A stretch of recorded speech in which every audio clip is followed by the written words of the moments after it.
Yum, yum! Greg here from Pixel Fondue, and in this video I'm going to show you how to create a really flexible cable bundling setup or bundle of cable setup that you can use for spaceships or robots or electronics, or you could even use them for organic stuff as well if you want to make them into sort of whatever strands. So we're going to use a plugin called Geo from Curves. It's also known as GFC, so I will be calling it GFC probably throughout this tutorial. It's by Mario Baldi, and you can get it on Gumroad. It's 35 bones or potatoes or euros or whatever that is. And it's totally worth it, in my opinion. It has a ton of really cool functionality. It's got 3 or 4 different mesh ops. And it was originally created for hair, but it's really awesome for a bunch of other things. I actually never use it for hair. I use it for a ton of other stuff, though. So I'm going to be using that, and you should check it out. And you probably will want to buy it after seeing this video, is my guess, because you can do things like this. You can start with a curve, and then you can use one of the curve cloner plugins in GFC to get a whole bunch of curves, kind of like that. And then you can use GFC's another plugin in GFC to create all those tubes out of all those curves, complete with UV maps. And you can use other Moto deformers in here as well. So I'll use like the slack effector here, and I'll do things like you'll be able to just sort of place these, start and end points wherever you want. Get a nice, little slacky, bend in there, a natural looking bend as well, and also using the vortex effector in this setup to allow us to twist things like this. So you can go in there and twist it and have that mix in a fall off and do all kinds of other cool stuff. In fact, the GFC plugins have all these gradients, so I can go in here, and if you watch this, it's really interesting. We just bring up a gradient here, and I'm actually gonna squish together the ends of the curve here using a sort of a clumping gradient for those duplicated curves. And you'll see those are pushing in, maybe not that much, but pushing in like that. Let's say you were doing something like putting in a cable tie. So here's a cable tie. If I put that down here or someplace more useful, sort of like that, then I can go in and into my curve duplicator and sort of squish in the middle here like so. And there's a bunch more. There's a lot of other parameters like this that we can use with GFC to get a really flexible cable setup. So anyway, that's what we're doing. And so I think we'll just start from scratch with the base curve. What do you say? Okay, let's start with a fresh new scene. I am going to delete this directional light because I hate it. And I'm going to move the camera up here because that's what I like to do. And I'm going to call this mesh curve because I like to name my things what they are. All right, so going to the front view, I'm going to select the curve tool. And I'm going to press X and turn on snapping. I want to make sure this little grid snap here is on. And this does not have to be perfect because we are going to rebuild the curve, but try to at least get it so you're roughly the same number on each side, or the same distance on each side. And if you look here, just going above, you can see that I've actually created it off 0. So I think I had mentioned earlier the Ateria scripts, and the one I really like, here's the quick locators one, which I definitely have a video on. There's also map to control 5. There's another script, the XYZ aligner script, which is awesome, and you can just very quickly move those to 0 like that. If I want to know how big this is without counting squares on the grid, I can just go over to the display properties of the curve and click on dimensions right there, and you can sort of see that it's 2 meters. That's fine, actually. I can make it. If you want to make it 1 meter, you can make it. You can squish it down. But I think 2 meters is fine. I can go with 2. That's fine. If you want to, you can just. If you want to get rid of the dimensions there, you can just click it again, and it'll remove them. So there you go. All right. So we have our base curve, and like I said, we're going to rebuild this because we want to curve rebuild right there, and it just does a default point count of 20. We want to be able to have enough points to deform this curve later on, however we want to. And if we want to res up the curve by, let's say, turn off snapping here and turning off polygons, going back to item mode, and clicking the channel, pressing C, I can just sort of res this up and add however many points I want, and get really smooth deformations on that curve if I want to twist or bend it or whatever. So there's our curve, and on top of the curve, I'm going to go ahead and create a new mesh item. We're going to layer the curve into a duplicated curve. We'll just call it dupe curve. And here we're going to use a mesh operation from GFC, Geo from Curves. and it's got its own little category here. And we're going to use the curve duplicator mesh op. And on the, well, let me actually back up. Let me just undo that. So Geo from Curves does have a nice little form here, which you can use to access some of these mesh operations without having to get into the schematic or the stack over here. And so what I could do is I could just have this curve selected, then do new duplicator with that selected. And what it'll do is create a new mesh item, and it'll add a mesh curve duplicator mesh op, and it'll hook in this curve all in one click, which is fine and great. But I'm actually just going to build this up from scratch just so you can kind of see how it works under the hood. So thank you for making that, Mario, but no thank you. I am not going to use it right now. So curve dupes, or whatever you want to call these things. And we're going to add, the curve duplicator mesh operation. And inside of this guy, you'll see source meshes. We're going to add the mesh and add the curve. A lot of times I like to, you can see this sort of already duplicated it here. A lot of times I like to keep the schematic open when I make these videos, just so you can kind of see what's going on in the schematic and how that, adding mesh ops in the stack looks in the schematic. And so I'll just go ahead and keep that open. So here's our, curve dupe mesh, and here's our curve dupe mesh op, and here's the curve feeding into it. And this curve, you can see it's got a little yellow thing there. This also has a mesh op on it, which is the rebuild curve, right? So that's kind of what we got going so far in the schematic. And with our curve dupes, if I just look at it from the side, kind of like this, we can get a decent view of it. I'm going to hide the curve here. In fact, I'm going to go to the right view. You can see sort of how they're scattered, and there's some options here for distribution. So right now, distribution is uniform, and there's a radius.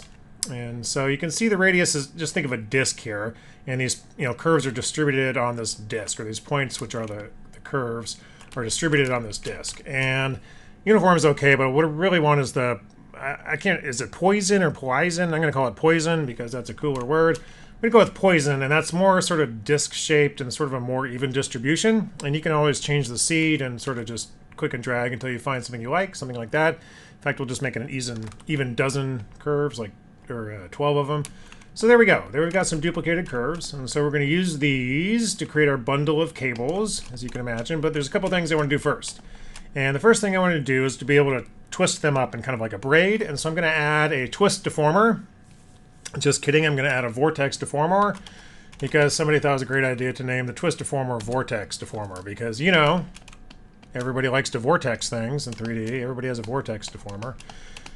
Anyway, we're going to set the axis to X and just sort of move this over and line up our locator here. Sure would be nice if this had a sort of an auto scale on there, auto fit, but it does not. But yeah, so anyway, that's fine. That's fine. That's fine. Just fit it just like that. And if you adjust the vortex unit, the twist unit, and just click and press C for channel hall, click and drag. Spin this around, you can get in, you can see these are spinning now. See how they're all sort of spinning? You can see how they're all braided up now, kind of. Once we extrude some curves, get some tubes in there, you'll see it a little better. But we have the capability now to braid these if we want to. So I'm going to turn that back to 0. I'm going to add one more deformer here. And this one is ancient, and it was introduced, I think, in Modo 6.0, and it is effed up how it is added to the scene. I think this was just made way back when, Modo was first coming out, and there wasn't really a good methodology for creating these deformers. So this is sort of an orphan one, but it's really useful in this case. So selecting the curve dupe, I can add it a couple ways. I can go add operator and type in slack for the slack effector, or I can go over here to over here in this menu with a little joint, and this is the setup menu, and then go to deformers and click the slack button, and it will add it.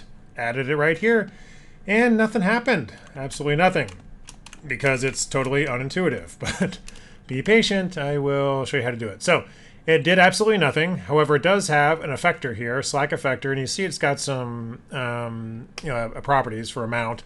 Not showing up in the item list. Don't know why. Just doesn't show up there, but it does show up here in the modifier stack. And of course, the green is the influence, and so it's affecting the entire mesh. And it also added this group, slack effector group, to the scene. Why? Well, it needs a group for some reason. And what you have to do is you need to add a couple of locators to the group. So I'm going to press L for a locator. There it is, and here it is here in the scene. I'm going to press it again. We got 2 locators now. select them both, go to the group. I'm going to control click the group so it is also selected. So all this stuff is selected, and I'm going to right click and add the items to the group. 2 items are in the group, so now these 2 locators are in the group. And over here in the item list, I'm going to I can deselect the group here if I want to. But over in the item list, I'm going to right click. I'm just going to rename these to Slack Loc. And then using the awesome Materia quick locators, I'm going to turn these into just little purple dots. Why not? Maybe 0.02 or something. Looks good. Okay, we got a purple dot. Let me hide that vortex effector there. You'll also notice that our duplicated curves are just MIA now. They're just gone. They're missing. If I turn this off, there they are, right? And I turn it back on, and they're all gone. They're just gone. So what's happening is we need to set the locators up, and it's sort of like a transform locator. So what I need to do is select. I'm just going to turn off the slack effector here. I'm going to move these locators into position. So the first one I'm going to put to the far left, right on the end, like so. And the second one I'm going to put on the far right, right on the end, like so.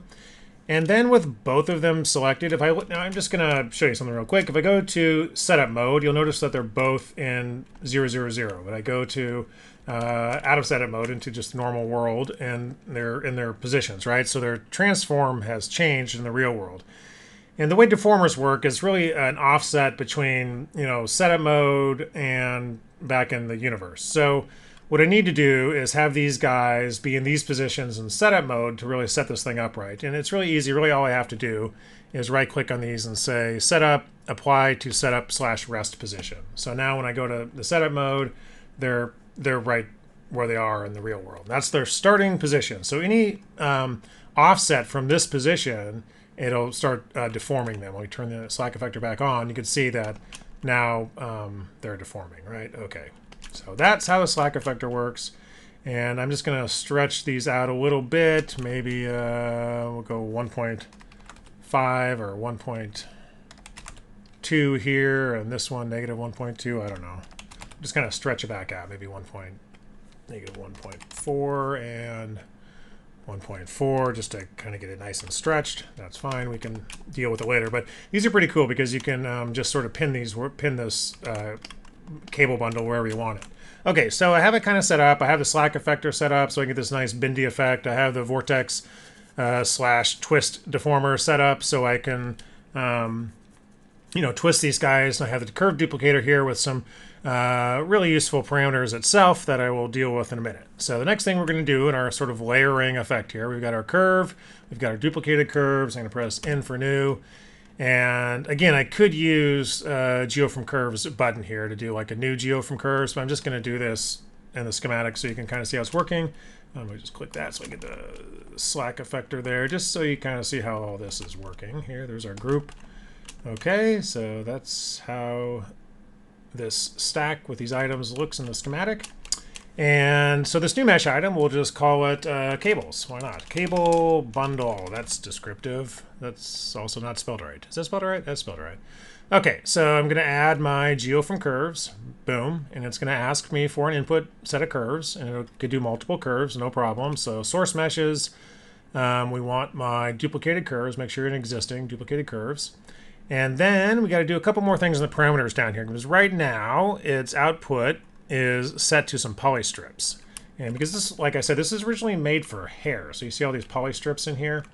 We don't want poly strips. We want cylinders. So boom, we have cylinders, but I need to do a couple things. I need to change my X segments. So a cylinder on the X, that's the profile. So we need at least 4, probably 8 to make a nice circle. Now we have circles right there, see?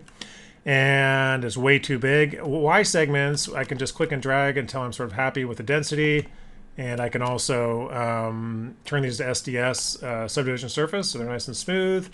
And I'm just going to reduce the size. I'm going to, whoops, auto-saving, stop auto-saving. I'm just going to click and drag on the size. I'm going to really scale these down until they're little, but not, let me turn off points there, but not interpenetrating. We don't want them to interpenetrate like that, but we do want them pretty little. Wow, that's pretty small. Maybe I should up my radius of my curve dupe. I can always go back to my curve dupe and up my radius a little bit there, like so. I think I'm going to do that. Up my radius for my duplicated curves. Then I can go back to my cable bundle, geo from curve, and up the size a little bit. Yeah, make those a little bit thicker. Okay, looking good. It's a nice bundle of cables you got there, Greg. Is that a bundle of cables? Are you happy to see me? Okay.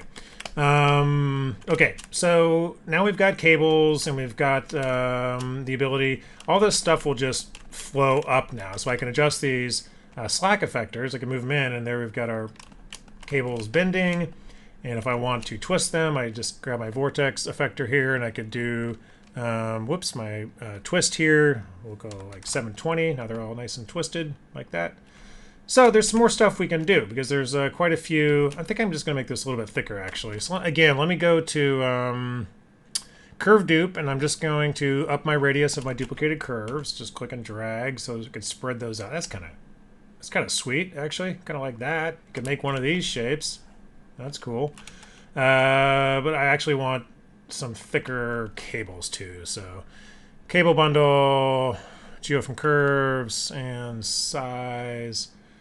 Yeah, there we go. That's what I'm talking about. That's fit for a robot. Okay. So yeah, so we got some twisted up cables there. And there's some more stuff we can do, right? So I can actually, sticking with my curve dupe, there's some more options here. This one thing right here called clump, again, used for hair, but we can use this to our benefit for this cable bundle as well. And so we can just, middle click right here at 0% and make a couple more in here. And I'm just going to clump the ends. What that'll do is it'll sort of compress the ends together. If I hide the cable bundle, you can just look at it with these curves here. So I drag these up. It's just crunching the ends together like that, right?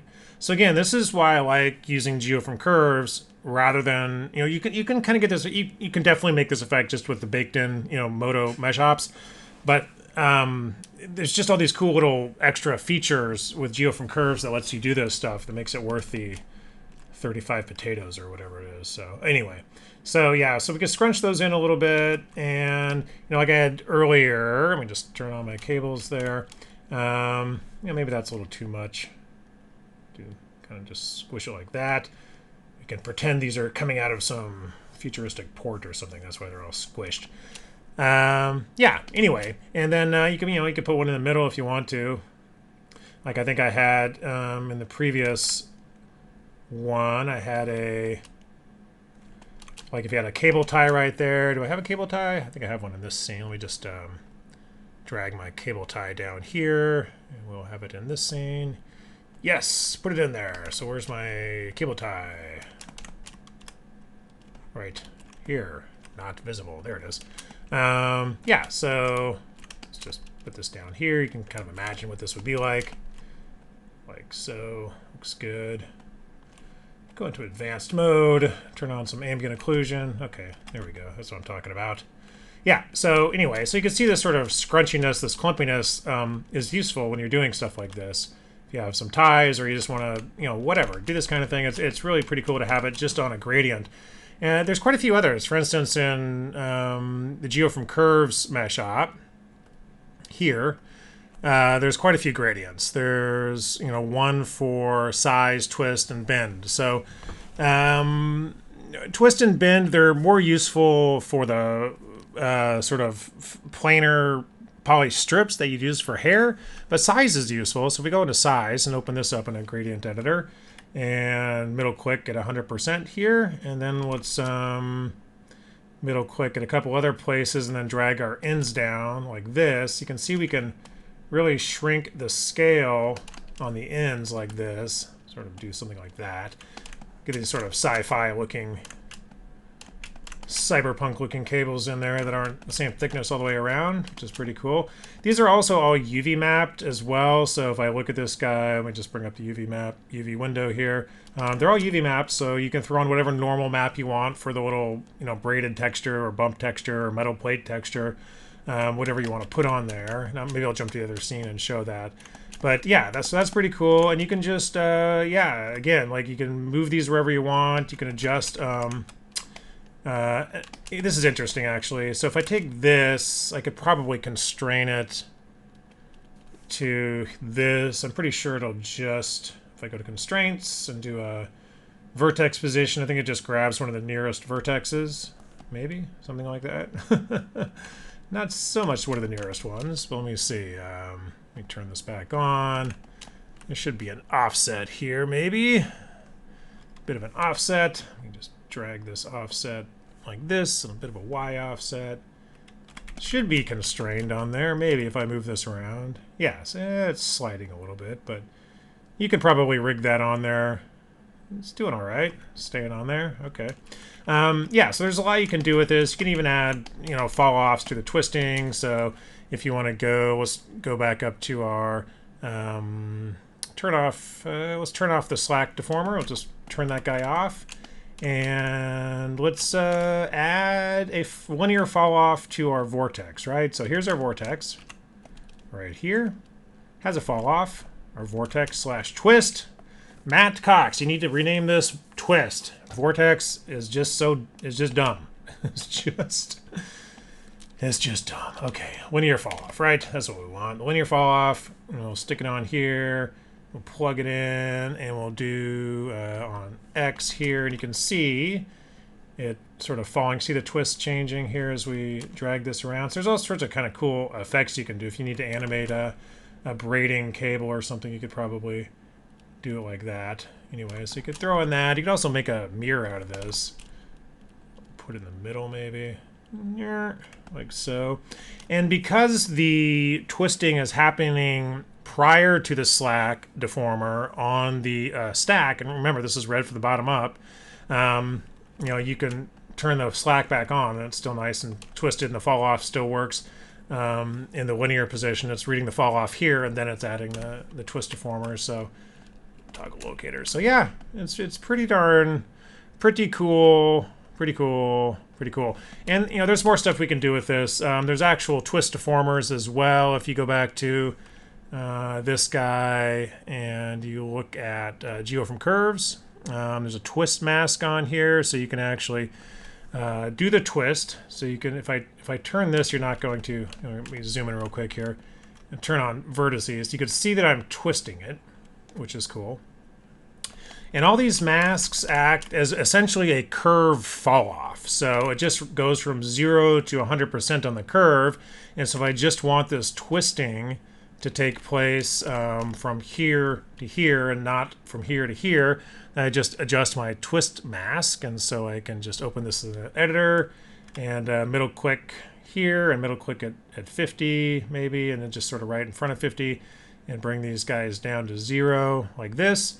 And you'll see that it's twisting here, but once you just see me untwisting it as I drag this mask down. So twisting, not twisted. So again, there's a lot of stuff you can do with this. It's really pretty cool. So yeah, there's that. Now, if you want to get into some Doom type bioorganic stuff, you can do that as well. I'm going to hide my cable tie. And we'll just keep this up here. This is fine. What I can do is, on Geo from Curves, you have some more stuff down here. You've got a noise displacement feature. So I can go to Noise 3D, press C, and then I can get this sort of cool like noise displacement going on, this bulgy, organic, sort of sinewy look. You can adjust the scale on this as well. Oh yeah, we've got little things here. Hail Moto 13, we can do drag bars now. Yeah, so change the scale to whatever, sort of looking sort of muscly and organic now. Throw a sweet gross texture on there and you'll be happy. So I'm not really sure what octaves is going to do. I suppose add some more detail to it. The seed will just mix some things up, but that must just be for 2D noise. But yeah, so you got that. And again, if you need more resolution, you can always go back to our original curve right here, and it's curve rebuild, and I can always add more vertices. I can always add more vertices to the curve like that, and I can always go to my Geo from Curves, and I can always up my where is it? My segments. Where's my segments? Oh, I gotta scroll up now. my Y segments, let's just go to like 60 and turn off the point. So yeah, more resolution, that's fine. Let's do even more. Let's do 120. Let's push this thing. And yeah. Okay, there we go. That's looking really organic. A little too much noise there. A little too much noise. Maybe 0.02. Yeah. No. Maybe. Okay. Yeah. So yeah. So you can do some really cool sort of. I don't know what that is. Something on a demon. Maybe. I don't know. Looks sort of cool though. I think I'm gonna stop. You got to know when to stop. Now's the time to stop. Oh, no, I can actually go a little more. So let's go back to the original scene. So here I am with this previously made curve or cable bundle. I could just turn on my sci-fi corridor scene, and let's say I want to, I just want to set dress this guy with some cables. I really just have to move these slack locators and just put it wherever I want it. So I can, I don't know, maybe make it hanging out of here or something. And just, again, I could just get my curve by squishing these a little closer together and something like this, and yeah, then go in and do whatever, spread them apart or add some twisting with the vortex here. Maybe we'll do a little bit of maybe 360 or so to get some twisting there, and then yeah. So if I want to, what you want to do is probably bundle these up. Now you could just sort of bundle all this stuff up and create an assembly and just bring in an assembly and adjust parameters from the assembly exposed parameters like twist and things like that, and the slots for the locators, and sort of set it up in a scene and do it that way. Another way is you can just save out a scene with just the cable set up in a group and then just import that scene. So I want to do another group of cables, I could just load up my cable import group here, and then it all comes in. I can just grab my transform effectors. Where is this? Down here, and yeah, create some more. Put this guy into position as well. So that's basically it. You're just sort of set dressing your scene with this stuff now. Let's do -1 maybe on this guy, and yeah, so push these guys in for the second cable. Don't think you guys really need to see me do this, but it's fine. It's just fine. So all the little parts from this sci-fi corridor here are just little kit bash things I bought on ArtStation, I think. I think it was from the ArtStation shop. There's some really good ones on there. They're only like $5 or $6 per bundle. It's really pretty awesome, I gotta say.